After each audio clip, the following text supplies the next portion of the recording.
Good afternoon, everyone. Welcome to the Rangers Reviews pre-match briefing. Myself and Chris Jack are here. Chris Jack is in position in the Netherlands for Rangers pre-season game against Ajax. All the best coverage of the game will be live before and after, with all your usual match coverage and hearing from a player after the game as well. This time, Chris, we are not going to have to ask you to translate the game for us because we can watch it, unlike the other behind closed door game. I'll bring you in just now, just so people are aware. You have some very loud dance music in the background, which we're going to do our best to navigate. So tell us a bit about the venue you're in, because it's obviously not the home of Ajax, I believe. It's not quite Ibrox. I'll give it that. I'm not really sure what it compares to. Probably a junior ground in terms of Scottish standards, as I'm sure the listeners can hear now. The music is very loud. It's putting the boys in a mood for a bit of a night out later on, but we'll have to keep our powder dry. Our final night, just getting us off and running. But no, it is very loud. The pitch looks okay. It's cut up a wee bit in places. The Rangers team have just come out and had a look at it. Philippe Clement greeted Farioli, the Ajax manager, and good to see Dave Voss as well. He came out alongside the Ajax staff. A number of players he obviously came out, and there was handshakes, there was cuddles all around. So nice to see that he's still got those relationships, and obviously got that affinity with the club as well. So just under an hour until kick-off. The stadium's filling up. A number of Rangers fans here already. A number of orange shirts obviously on show from the locals and from the travelling fans. So an interesting afternoon ahead. Really looking to see what Rangers can build on after the game against Liège on Wednesday. Yeah, obviously this is the first actual pre-season game, isn't it? That is obviously we are able to watch. So let's have a look at the team, Chris. The main news, and again, it's pre-season, so we're not going to try and read too much into everything, but we do that every year, don't we? Is that Mohamed Diomande, who had limped off, and you had set tongues wagging and pulses a bit higher in case Mohamed Diomande had suffered some sort of injury in the game against Standard Liège, but he does start in the central of midfield. The Rangers team, as you can see, Butland, Goldson, Sterling, Davies and Chefte, Raskin, Diomande, Lawrence. We think it might be Dowell off the right, Matondo off the left, and Cyril Dessers through the middle. I think Dowell, Chris, is probably the most likely to start of him and Lawrence off the flank, purely because Matondo will probably play in the left, and Dowell is obviously left-footed. Unless there's some new system that we're seeing from Clement today. Dujon Sterling at right back is not something we've seen that much before. I'll read you the subs in a minute as well, because it is quite a big bench. But what do you make of this team, Chris? Should we read too much into it? Is it going to be 2 11s as we saw in midweek? What's your kind of main takeaway from the starting 11? I wouldn't read much into the team. Wouldn't read much into the subs. Wouldn't read too much into performance and result. I think as we spoke about the other day after the Liège game, it is just a fitness exercise at present. Yes, you're looking for certain partnerships. So it was Diomande and Conor Barron on Wednesday. Diomande and Raskin from the start today. I think it's encouraging to see that both Raskin and Barron are getting that chance. And alongside Diomande, because those three are going to have a big part to play over the course of the campaign. You look at a number of other big calls. Jack Butland obviously is nailed down. Dujon Sterling, really interesting to see what happens with him over the course of the season, coming in right back. So looking forward to seeing him. A good chance to see Hefty as well. Apart from that front four, Dessers obviously leads the line. Wouldn't read too much into where Kieran Dowell plays. I think it's just a case of giving him some match time. We spoke to him on Wednesday, and he was talking about really kicking on this season, his frustrations of last year, how difficult it was for him last year. So I think he will just be looking at getting through the minutes, trying to do the basics right, and I don't think we'll see him playing wide on that right hand side too often over the course of the campaign. So no matter how things go, just as the Rangers goalkeepers come out and start warming up to my left here, no matter how it goes, I think everybody has to keep a sense of perspective and understand what occasions and what matches like this are actually for.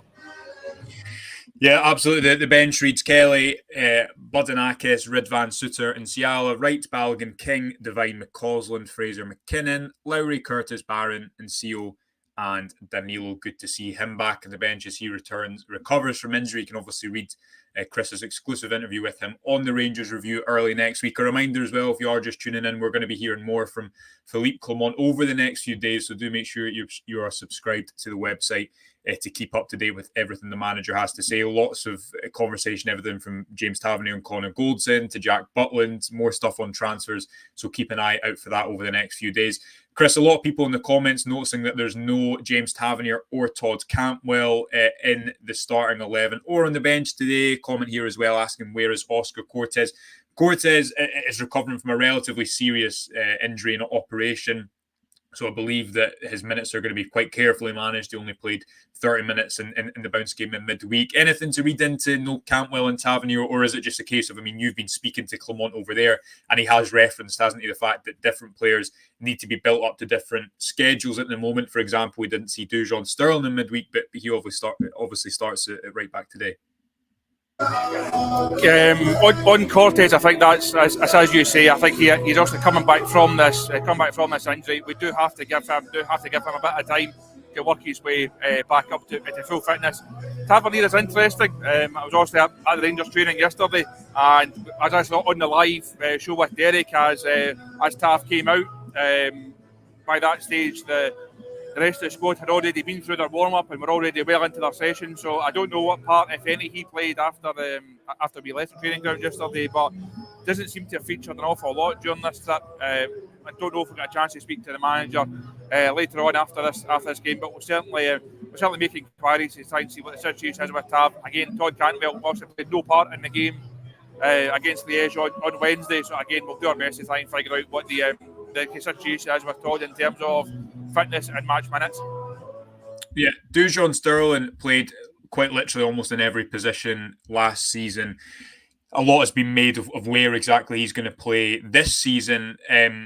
Interesting that he starts at right back today, because we've actually not seen much of him. I'm trying to think if we saw him at all as a right back under Philippe Clement, but depending on what winger he's playing behind, I actually think that's a role that might actually get the best out of him. You know, we know he's not like a player who's used to playing in midfield and dictating play and opening up defences, but we know that the attributes that he has that I think are pretty useful all over the pitch, Chris. But be interesting to see him in that right back position today because of the qualities that we know he has. And as well, just a word on that central midfield partnership, Diomande and Raskin. It's not one that we saw that often. It did pretty well, I thought, in the Scottish Cup final. There's maybe a little bit of an inkling in either position as to what is maybe to come over the next few weeks, especially if James Tavernier isn't. Again, as you say, we're going to try and find out exactly what the situation is there. But if he is trying to build up his match minutes, we all know that there's been a lot of speculation about his future.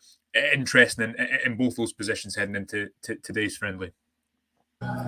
Just as I unmute the mic again, the heavens have officially opened here, Josh. It's absolutely teeming down once again. So thankfully up the back of this stand, so the laptop's not going to drown in the weather here. But as I mentioned earlier on, good to see Diomande and Raskin. I think we all agree that Diomande will be one of the first names in this side this season. It's going to then be, who partners him, who else comes into that midfield area. I think we will see Sterling at right back a lot more this campaign. I know that the manager and the staff see Dujon Sterling as a Rangers right back, as you mentioned there, for all the games that he played and all the plaudits he got from a number of the fans. He didn't fit in that either side all that often. We really need to see if Dujon Sterling is better in the middle of the pitch or if he's better at right back. So interested to see how he gets on. And probably really telling if he was to then start the season in that position. That then also raises bigger questions about the position of the captain as well. But I think the club do see Dujon as a right back. It's a chance for him to get some good minutes under his belt in that position this afternoon.